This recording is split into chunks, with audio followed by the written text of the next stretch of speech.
அன்பர்களுக்கு அனைவருக்கும் வணக்கம். என் பெயர் வேணுகோபால். நான் ஒரு ஆஸ்ட்ராலஜர், சென்னையில இருக்கேன். இன்று நாம் குருவின் மேன்மையை பற்றி அறிந்து கொள்வோம். குரு பிரம்மா, குரு விஷ்ணு, குரு தேவோ மகேஸ்வரா, குரு சாட்சா பரபிரம்மா, தஸ்மை ஸ்ரீ குரவே நமஹ அப்படின்றது வேதத்தினுடைய வசனம். குருவே பிரம்மாவாகிறார், குருவே விஷ்ணுவாகிறார், குருவே மகேஸ்வரர் ஆகிறார். இந்த குருவை வணங்கினால் முப்பெரும் தெய்வங்களையும் வணங்குவதற்கு சமம். நாம் ஜோதிடத்தில் சிறக்க வேண்டும் என்றால் நவ கிரகங்களின் அருளை நாம் பெற வேண்டும். ஆதித்யாய, சோமாய, மங்களாய, புதாயச்ச, குரு சுக்ர சனிபியஸ்ய ராகவே கேதவே நமஹ அப்படின்பது இந்த நவ கிரகங்களை குறிக்கக்கூடிய இந்த சுலோகம்.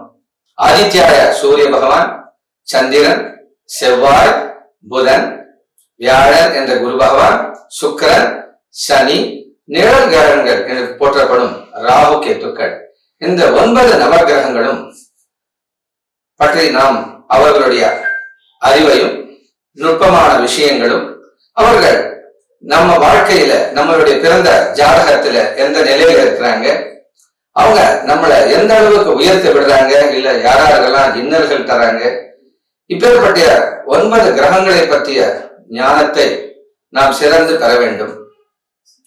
அதற்கு அடிப்படை ஜோதிடம் நன்றாக கற்று நவகிரகங்களை தினமும் வழிபட்டு நவகிரகங்களுடைய அருளையும் பெற்றால்தான் நாம் சிறந்த ஜோதிடராக வளர முடியும், வளர்ச்சி அடைய முடியும், சிறந்த பலன்களையும் நாம் கொடுக்க முடியும். அந்த நவகிரகங்களின் பலனையும் அந்த அருளையும் நாம் பெற வேண்டும் என்றால் ஒரு குருவின் துணை தேவைப்படுகிறது. அந்த குருவை நாம் தெய்வமாக போற்ற வேண்டும், குரு பக்தியுடன் திகழ வேண்டும்.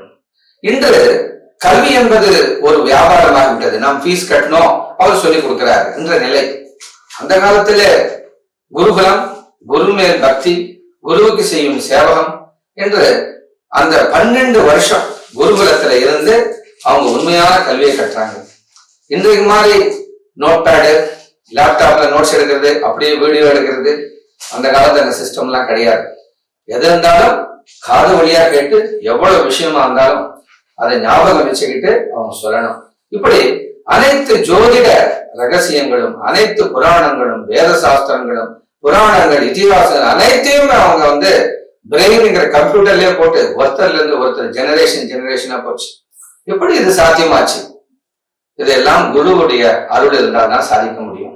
குருவை நாம ஒரு சாதாரண டீச்சரா, ஒரு ஆசிரியரா, ஒரு ஆசானா இல்லாம உண்மையான ஒரு ஆன்மீக குருவா நினைச்சு அவர் மேல பக்தியோடு இருந்து இந்த ஜோதிடம் என்ற வேற அங்கமான ஜோதிடத்தை நம்ம பயிலும் போது நீங்க நினைத்தது நடக்கும், உங்களுடைய பலன்கள் சிறப்பாக இருக்கும்.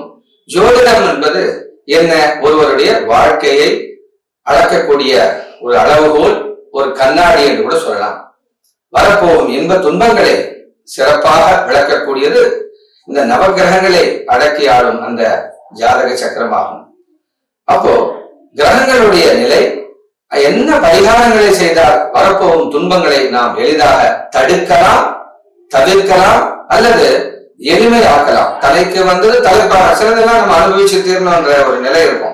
அப்போ தலைக்கு வந்தது தலைப்பாகையோடு போகட்டும் என்றபடி சில நம்ம பரிகாரங்களை செய்வது, இது அனைத்தும் நம்மளுடைய ஞான கண்ல, நம்மளுடைய மனசுல உதிக்கணும்னு சொன்னா அந்த நவகிரகங்களுடைய அருள் இல்ல, முதல்ல நமக்கு குருவுடைய அருள் இருக்கணும். ஆகையால ஒவ்வொருவரும் தினந்தோறும் நமக்கு இந்த ஞான கல்வி, வேத கல்வி ஆகிய இந்த ஜோதிடத்தை கொடுத்த அந்த குருவை தினமும் போற்ற வேண்டும். அவரை நினைக்காத நாள் இருக்கக்கூடாது. நீங்க ஒவ்வொரு ஜாதகத்தை தொடும் போதும் கூட குரு பிரம்மா, குரு விஷ்ணு இந்த ஸ்லோகத்தை சொல்லி குருவே துணை அப்படின்னு நீங்க ஒரு ஜாதகம் பாருங்க.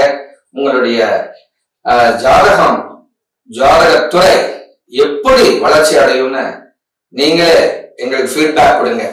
சோ இந்த குருவினுடைய மகிமையை சொல்றதுதான் இந்த எபிசோடுடைய நோக்கம். குருவுடைய அருள் நமக்கு எப்படிங்க கிடைக்கும்? குருவினுடைய அருள் அவர் நாமத்தை சொல்வதால் கிடைக்கும், அவர்கள் பாதத்தை தொழுவதால் கிடைக்கும், குருவின் பார்வையில் நம்ம தான் சொல்லுவாங்க. குரு பார்வை கூட நம்ம என்ன அர்த்தம்? குரு தன் பார்வையால் உங்களை பார்த்தாலே போதும், நம்மளுடைய பல தோஷங்கள் விலகி பல அருள்கள் தானாக வந்து சேரும். ஆகையால் உங்களுக்கு வித்தையை கொடுத்த அந்த குருவை அடிக்கடி போய் சந்திக்கணும். அடிக்கடி அவரை பார்த்து அவருடைய ஆசீர்வாதம் வாங்கிட்டே இருக்கணும்.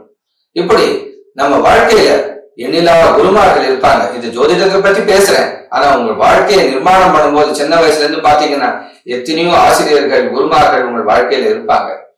அதுலயும் இந்த அகாடமிக் கல்வின்னு சொல்றோம், இந்த உலகியல் கல்வியை கற்றுக் கொடுத்ததை விட ஆன்மீக குருமார்களாக இருந்து நம் வளர்ச்சிக்காகவும் நம் ஆன்மா உயிர்வடையவும் இந்த பூலோகத்தில் வாழும் பொழுது சிறப்பாக வாழ்ந்து இறந்தபின் மோட்சம் அடைவதற்கு வழிவகுத்து கொடுக்கும் ஆன்மீக குருமார்களை ஒவ்வொரு நாளும் நினைக்க வேண்டும். அந்த வரிசையிலே தான் சிவனடியார்கள் நாயன்மார்களும் சித்த பெருமான்களும் வைணவ நாயன்மார்களும் பல சப்தேய குரு பரம்பரையில் இருக்கக்கூடிய சிறந்த குருமார்களும் இருக்கிறார்கள். சிரஞ்சீவிகள், சப்த சிரஞ்சீவிகள் இருக்கிறார்கள். அவர்கள் அனைவரையும் நினைத்து நாம் ஒவ்வொரு நாளும் போற்ற வேண்டும். எவ்வளவு காலம் முடிந்தாலும் உலகத்திலே வாழ்ந்து கொண்டிருக்கும் சித்தர்க்கெல்லாம் பெரிய சித்தர் அந்த ஹனுமானை நாம் நினைக்காத நாளே இருக்கக்கூடாது. ஸ்ரீராமனுடைய நாமம் இந்த பூவுலகத்தில் இருக்கும் வரை ராமா நீயே கூப்பிட்டாரனுடன் நான் வரமாட்டேன் அப்படின்னு சொல்லி ஹனுமான் இந்த பூவுலகத்துல கடைசி மனிதன் கூட வைகுண்டம் போற வரையும் அந்த ராமநாமாவை அனைவருக்கும் சொல்லி எங்கெங்கெல்லாம் ராமாயணத்தை நான் பரப்பி ராமநாமம் மூலியமா அனைவரையும் உயிர்வட வைப்பேன். அது முடிக்காமல் அந்த வைகுண்டத்துக்கு வரமாட்டேன். அவர் சான்ஸ் கிடைச்சது. ராமர் போகும்போது அம்மா நீ வந்துரு என் கூட அப்படின்னு கூப்பிட்டா வரமாட்டேன் சுவாமி, நான் இந்த பூலகத்தில் இருக்க அனைவரையும் உயிர்ப்படைய என் கடமை அப்படின்னு சொல்லி நமக்காகவே வாழ்ந்திருக்கிறார்கள். அவ்வளவு இருக்குங்க. 17 சித்தர்கள் மகா புருஷர்கள் எப்பொழுதும் நம்ம ஹிமாலயாச தவம் செஞ்சுக்கிட்டு நம்ம தமிழ்நாட்டுல சவம் செஞ்சுக்கிட்டு பல இடங்கள்ல இருந்து இந்த பூலோகத்துல பாரத மண் ஆகிய இந்த சிறப்பான ஒரு தேசத்தை மட்டுமில்லாத உலக அளவுல காப்பாத்திக்கிட்டு இருக்காங்க. அனைத்து சித்தர்மார்களுக்கும் குருமார்களுக்கும் நன்றியுடன் இந்த உரையத்துடன் நான் முடித்துக் கொள்கிறேன். குருவின் மகிமையை நாம் அனைவரும் உணர்ந்து ஒவ்வொரு நாளும் போற்றுவோமாக, குரு பக்தியுடன் நடந்து கொள்வோமாக. ஒருத்தர் பார்க்கிறாங்கன்னு இல்ல, யார் பார்க்கறனாலும் நம்ம அதே நேர்மையோட குரு பக்தியோட இருந்தா நாம தெய்வத்தை தேட வேணாங்க, தெய்வம் நம்மளை தேடி வரும். வாழ்க வளமுடன்.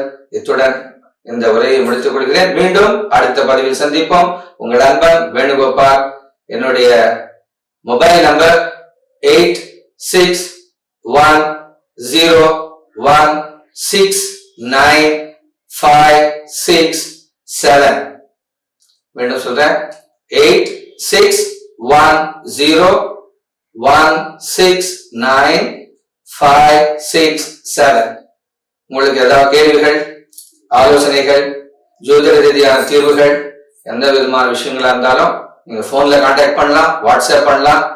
Always at your service. நன்றி, வணக்கம்.